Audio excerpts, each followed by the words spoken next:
Let us see if we can now speak to Dr. Michael Ogu, Senior Lecturer at the Department of Political Science and Public Administration in Babcock University, who joins us virtually. Good morning, Dr. Ogu. Thank you for your time. Yeah, good morning, Ladi. Thank you so much for having me. There's so much now happening, but most of it is not happening on the battlefield where we're talking about the war. So many people who are not part of the war are being drawn in one way or the other, directly or indirectly.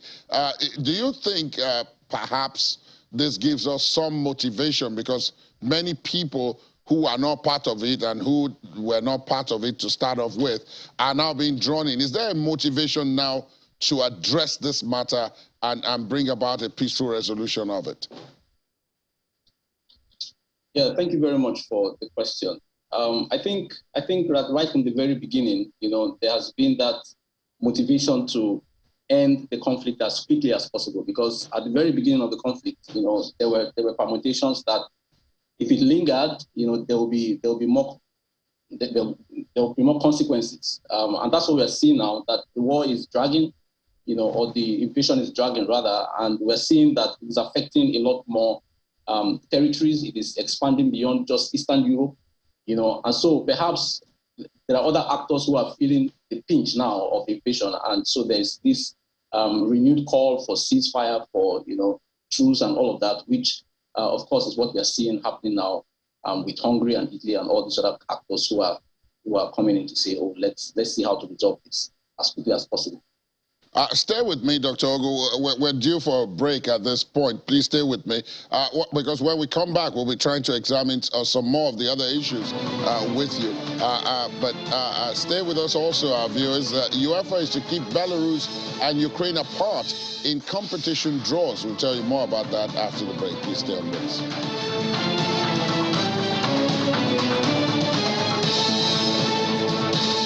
Like drops of rain, individuals and groups innovate, birthing ideas that might make the difference in the conversations and action to fight climate change and the negative impact of man's activities.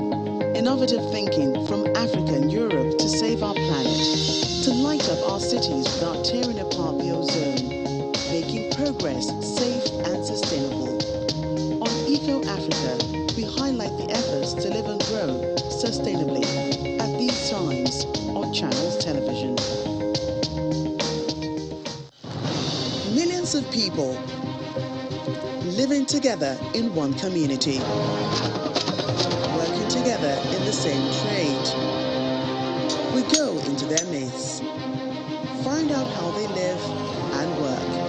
Oh my goodness, food business is not an easy business. I spent more than 35 years for this community. We tell these stories and how to survive in this economy. Community Report, we tell your story.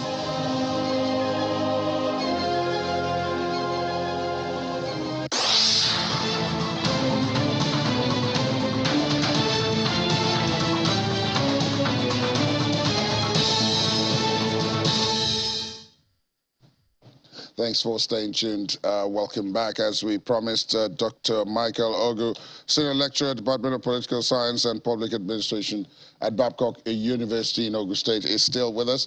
Dr. Ogu, let's look at some of the other situations as they are unfolding now. Some had predicted it in the past when this started more than 3 months ago, that the unanimity of opinion and purpose that the EU in particular showed at the start of this crisis was not likely to last, and that possibly that was what the Russians were counting on and which the Ukrainians dreaded. From everything you've heard so far, is that your view as well? Well, not exactly. I think that there's still that resolve, in Europe to continue to sustain to continue to sustain and support the Ukrainian side in this invasion, which of course you have talked about the 6th package of sanctions that is just about to be provided for Ukraine. So I don't think that the EU is getting discouraged. I don't think so, especially because of the implications that the implications that pulling out will have on the European continent. Of course, if the EU pulls out and Russia is allowed to win this invasion, then of course it has multiple implications or consequences, which the European Union and the free world, would not want to play with. So I don't think that that there's some kind of demotivation or, but rather I think that there's much more renewed support. Perhaps just verbally, we're not seeing as much in action as we're supposed to be seeing, which follow the words that have been spoken by France and some other of these European powers. But I think that, I think that the support is still there, and perhaps we're going to see such support in the near future as the war progresses. And of course, if the EU stops this kind of support, then Ukraine would be on the losing side, And of course, like I said, that has implications too for the continent. So I think that the support is still there. There's politics in all of this, of course, and when we're talking about unanimity of purpose, I also extend it to NATO now. The European countries that are in NATO have encouraged Sweden and Finland to apply.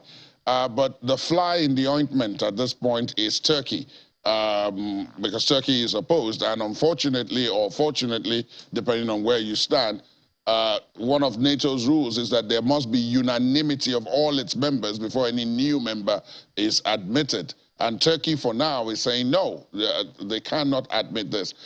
They cannot admit Finland or Sweden. How do you see this playing out? Yeah, well, so I was listening to your conversation earlier with Chidi, and I think he did quite justice to that question.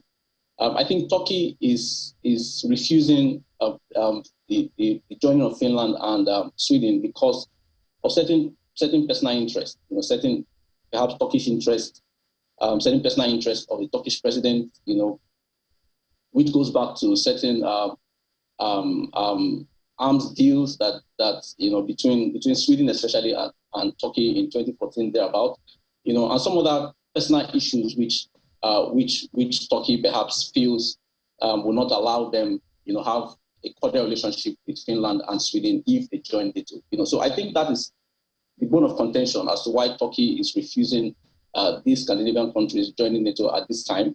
And unfortunately, like you said, that clause in the European Union or in NATO's in NATO's charter that there has to be a consensus among all members before any new state can join. That is not to the advantage now of Sweden and Finland, because Turkey, it's not obvious that Turkey will allow them to join in the near future, unless perhaps there's some kind of compromise, between these three parties. But I think that it is more fueled by certain personal, perhaps foreign policy interest that Turkey, would not allow, or that would not be in the interest of Turkey if these countries join at this time.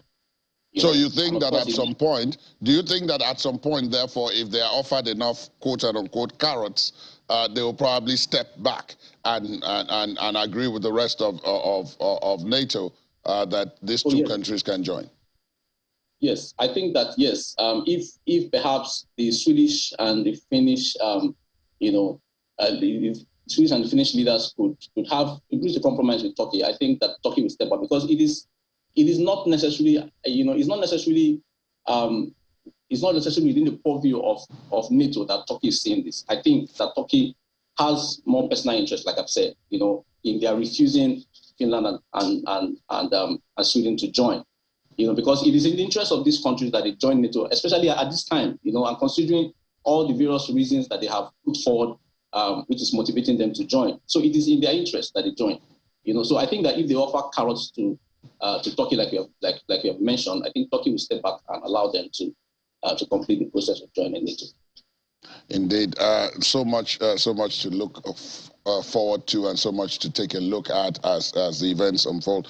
Dr. Michael Ogu, thank you for your time this morning. We'll be getting back to you, of course, as time goes on and as things unfold for more of your expert analysis. Thank you for your time this morning. Thank you for having me.